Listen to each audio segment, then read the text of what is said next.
आम्ही देखील यावेळेस मी सरकारमध्ये प्रतिनिधी या नात्याने महिलांचं सक्षमीकरणावर जास्त भर देण्याचा प्रयत्न केला आणि त्याच्यातच लाडकी बहीण योजना पुढे आली, त्याच्यातच इतर काही योजना पुढे त्या ठिकाणी आणल्या आणि त्याच्यातून एक चांगलं समाजामध्ये वातावरण तयार झालं.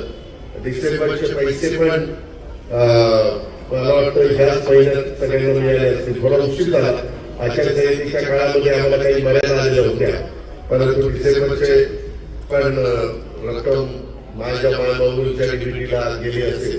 आता जानेवारीपासून बाकीच्याही रकमा ह्या वेळच्या वेळेला देण्याच्या बद्दलची जबाबदारी सुदैवाने राज्याचे मुख्यमंत्री देवेंद्र फडणवीस आणि या एकनाथ शिंदे सगळ्यांनी माझ्यावर टाकलेली. कारण अर्थ विभाग, महिला बाल विकास, महिला बाल विकास आमच्या महिलांच्या पर्यंत त्या रकमा पोहोचवतो. समाजात सध्या एक वेगळ्या प्रकारची चर्चा चालू आहे. काही जर या योजना बंदच करणार, याच्यात काहीतरी आता वेगळंच करणार. मी माझ्या मायबाबूंना सांगतो ही योजना गरिबांच्या करता, ज्यांचं उत्पन्न महिन्याचं 20,000 रुपयाच्या आत आहे, साधारण 2.5 लाख रुपये वर्षाला उत्पन्न 2.5 लाखाच्या आत आहे, त्यांच्या महिलांच्या करता.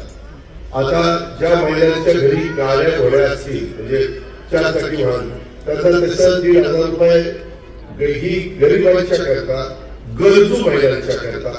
माझ्या भाषेत सांगायचं झालं तर जी आमची खुरपणी जाती, जी मोलमजुरी करते, जी दिवसभर कुठेतरी भाजी पाठीमध्ये घेऊन विकते आणि संध्याकाळी तिची चूल पेटते, किंवा फळं घेते विकते, केळी घेते विकते, किंवा काही जण आमचे झाडपोता करतात, गुरं भांडी करतात.